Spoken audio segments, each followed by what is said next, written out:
फिलहाल सर हम आपसे ये जानना चाहेंगे कि अभी जो विंटर सीजन जो पर्टिकुलरली जो चल रहा है उसमें देखा कि काफ़ी ऑर्थोपेडिक की समस्या बढ़ते जा रही है, ऑस्टियोआर्थराइटिस की प्रॉब्लम, रूमेटाइड की, गठिया की, संधिवात की। तो आप ये बताइए कि आपकी क्लिनिक में किस तरह के पेशेंट्स आर्थो पेन लेके आते हैं, उस बारे में बताइए। ये ऑस्टियोआर्थराइटिस है, ये उम्र को रिलेटेड होता है, पर जैसे उम्र बढ़ती है वैसे जॉइंट जो है कुछ लोगों के घिस जाते हैं, तो उसके वजह से ऑस्टियोआर्थराइटिस का प्रॉब्लम ज़्यादा होता है। पर ये रूमेटॉइड है, ये ठंड के दिनों में या कुछ लोगों में जैसे ये क्लाउडी वेदर जिसको बोलते हैं, बादल जब होते हैं उसका भी असर कुछ होता है। और ये रूमेटॉइड आर्थराइटिस इसके प्रॉब्लम ठंड के दिनों में कुछ ज़्यादा होते हैं। सर हम आपसे ये भी जानना चाहेंगे कि ये जो हड्डी की जो समस्या दिनों में दिन बढ़ते जा रही है, ये भी देखा गया है कि आफ्टर कोविड के बाद ये भी देखें कि काफ़ी जो पेशेंट्स हैं, जो यंगस्टर पेशेंट हैं, उनमें हेड ऑफ ह्यूमर घसने के प्रॉब्लम, कूल्हे का बेरिंग घसने का प्रॉब्लम या कार्टिलेजेस के प्रॉब्लम ये काफ़ी बढ़ गए हैं। तो आप ये बताइए इसके पीछे बढ़ने का क्या मुख्य वजह है?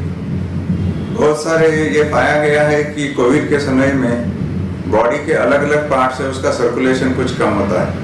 लंग का भी सर्कुलेशन कम होता है, लंग में जैसे फाइब्रोसिस होता है तो लंग सबसे ज़्यादा इफेक्ट होते हैं,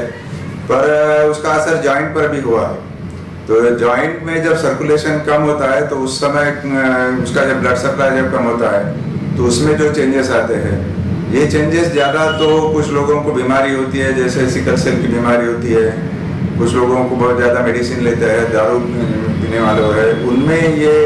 अवास्कुलर नेक्रोसिस जो बोलते हैं इसका प्रमाण ज़्यादा है। पर हाँ, कोविड के बाद में ये पाया गया है कि बहुत सारे ऑर्गन्स है उसका ब्लड सप्लाई कुछ कम होता है और उसके प्रॉब्लम भी कुछ लोगों में आते हैं। सर आज भी ये देखा गया कि आमतौर पर जो युवा लोग हैं जिनकी सेडेंटरी लाइफस्टाइल रहती है, लैक ऑफ एक्सरसाइज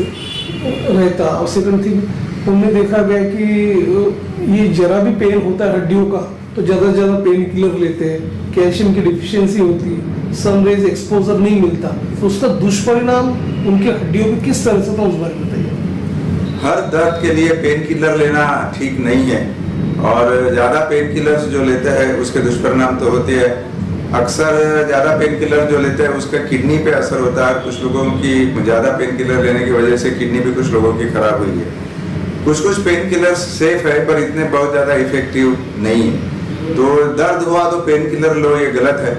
दर्द किस वजह से है उस बीमारी का अगर निदान करना है कि किस वजह से दर्द है, साथ साथ में उस बीमारी का भी इलाज कराए तो ये दर्द की गोली है, ये धीरे धीरे कुछ कम कर सकते हैं। इसलिए उसके जो होने वाले साइड इफेक्ट भी है वो अपन कुछ कम कर सकते हैं। बॉडी बिल्डिंग के लिए अधिकतर देखा गया कि जो युवा लोग हैं जिम की ओर रुख करते हैं, वहाँ पे देखा गया कि वो प्रोटीन के रूप में स्टेरॉइड पाउडर्स का ज़्यादा इंटेक करते हैं। तो आप ये बताइए स्टेरॉइड किस तरह से हानिकारक है, उस बारे में बताइए। स्टेरॉइड तो हानिकारक है बहुत ज्यादा। कोई भी चीज का इस्तेमाल अगर ज्यादा होता है, जैसे मैं बोला कि पेन किलर है, ज्यादा इस्तेमाल हुआ तो वो हानिकारक होता है। स्टेरॉइड भी ज्यादा हानिकारक होते हैं। वो बॉडी बिल्डिंग के लिए थोड़ा सा एनाबॉलिक स्टेरॉइड्स बोलते हैं, स्टेरॉइड का प्रकार होता है, वो लेते हैं तो उसमें भी लोगों के ऊपर उसके साइड इफेक्ट आते हैं। तो जैसे बॉडी में ज्यादा प्रोलॉन्ग यूज अगर स्टेरॉइड का किए तो उसके साइड इफेक्ट भी आते हैं और बॉडी में इसके ऊपर दुष्परिणाम होते हैं। अधिकतर यंगस्टर्स में ये भी देखा गया है कि आफ्टर कोविड सिनेरियो के बाद ये देखा गया कि काफ़ी युवाओं में वेरिकन्स वेन्स जो नसें जो रहती ब्लॉकेज होता है ना, वेस्कुलर के प्रॉब्लम आते हैं धमनियों में, ब्लड जमने की नसों में। तो ये क्या, क्यों और किस लिए होती है और उसके क्या लक्षण होते हैं, उस पर कुछ लोगों की वेन्स जैसे ये हेरिडिटरी जैसे बोलते हैं कि अगर पिताजी को बीमारी है तो कुछ लड़कों में भी बीमारी होती है। तो ऐसे समय में जिनकी वेन कमजोर होती है और जिनको ज्यादा देर तक स्टैंडिंग पोजीशन में काम करना पड़ता है, तो स्टैंडिंग पोजीशन में काम करने से जो वेन से वापस ब्लड जो रिटर्न जो होना है वो कम होता है, वो स्टैग्नेट होता है, इसलिए वेन्स में प्रेशर बढ़ता है और उसके बढ़ने की वजह से धीरे धीरे वेन फूलती जाती है और बाद में फिर वैसे टॉर्चियस जो बोलते हैं वो होते थे, उसको बाद में वेरिकोस वेन्स होता है। तो एक तो वेन्स में जो वीकनेस और दूसरा जिसको स्टैंडिंग बहुत ज़्यादा जो करना पड़ता है उन लोगों में इसका असर ज़्यादा पाया जाता है। आप ये बताइए सारी चीज़ें को टालने के लिए तो युवाओं ने किस तरह की लाइफस्टाइल मेंटेन करना चाहिए, उस बारे में बताइए। लाइफस्टाइल तो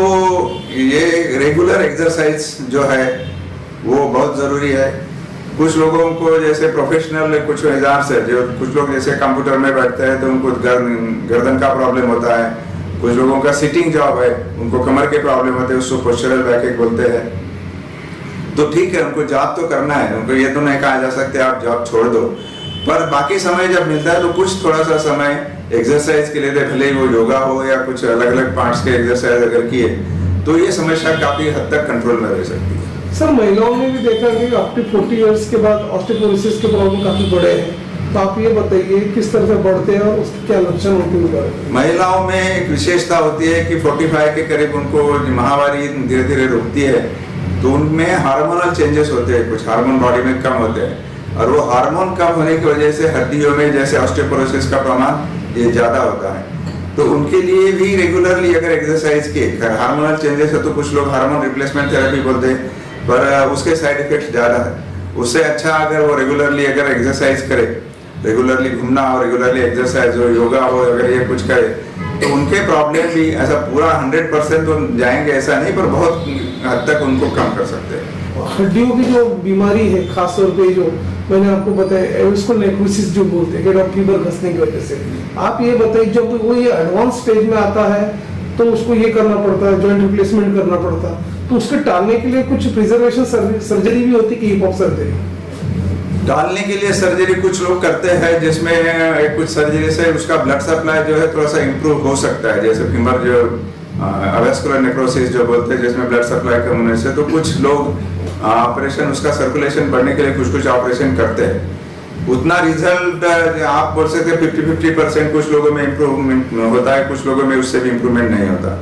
और कुछ हद तक अगर जॉइंट ज्यादा डैमेज हो गया तो फिर सर्कुलेशन इम्प्रूव करने के बाद भी कुछ फर्क नहीं पड़ता। ऐसे लोगों में जब दर्द बहुत पेन होता है, चलने में दिक्कत होती है,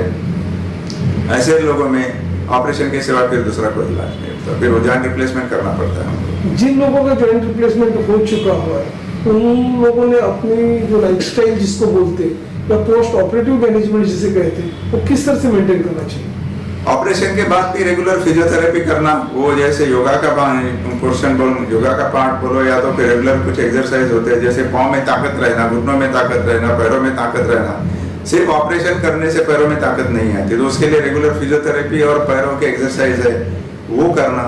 कुछ लोग ये ऑपरेशन के बाद में कुछ चीजें टालने के लिए जैसे बोलते हैं, जैसे पालथी मार के बैठना, नीचे बैठना, तो ये कुछ लोगों को थोड़े से रेस्ट्रिक्शंस आ सकते हैं, तो वो थोड़े से मॉडिफिकेशन से टॉयलेट को बैठना है तो इंडियन टॉयलेट में बैठना थोड़ा सा दिक्कत जाती है उन लोगों को, तो उनको कमोड टाइप का टॉयलेट होना, पर उसके बावजूद भी रेगुलर एक्सरसाइजेस करना ताकि पैरों में ताकत रहे, तो मसल जो है उनका बैलेंस ठीक रहता है और आगे चल के होने वाले प्रॉब्लम जो है वो कुछ कम हो सकते हैं। जैसे कि बाबू जी मैडम आपको दूर दराज के दर्शक ऑनलाइन देख रहे हैं, यदि उन्हें कुछ रहा तो आपसे डायरेक्ट संपर्क कर सकते हैं, तो आप ये बताइए यदि वो एक जो दर्शक या पेशेंट आपके यहाँ पे क्लिनिक में विजिट करते हैं तो आपके क्लिनिक में किस स्पेशलिटी अवेलेबल है उस बारे में बताइए आप। स्पेशलिटी तो बहुत सारे पेशेंट जैसे स्पाइन के, बैकएक के आते, नी जॉइंट के आते और हिप जॉइंट के आते। रूमेटॉइड जो है वो मैं ट्रीट नहीं करता रूमेटॉइड के, क्योंकि आजकल रूमेटोलॉजिस्ट के पेशेंट अलग निकले, उसके स्पेशलिस्ट निकले जिनको रूमेटोलॉजिस्ट बोलते हैं, तो उनको रूमेटोलॉजिस्ट से ट्रीटमेंट बताता हूँ। पर जो जैसे नी जॉइंट या हिप जॉइंट एक दूसरा जॉइंट अगर इन्वॉल्व है,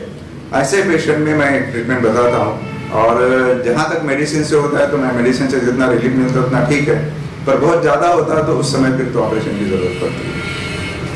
रूमेटॉइड में प्रॉब्लम है कि जब डिफॉर्मिटी होती है पैरों की या उनके, उस समय ऑपरेशन कुछ काम करता है, नहीं तो इनिशियली अगर रूमेटोलॉजिस्ट उनकी अगर सलाह लिए तो उसमें भी डिसीज कुछ कंट्रोल हो सकता है।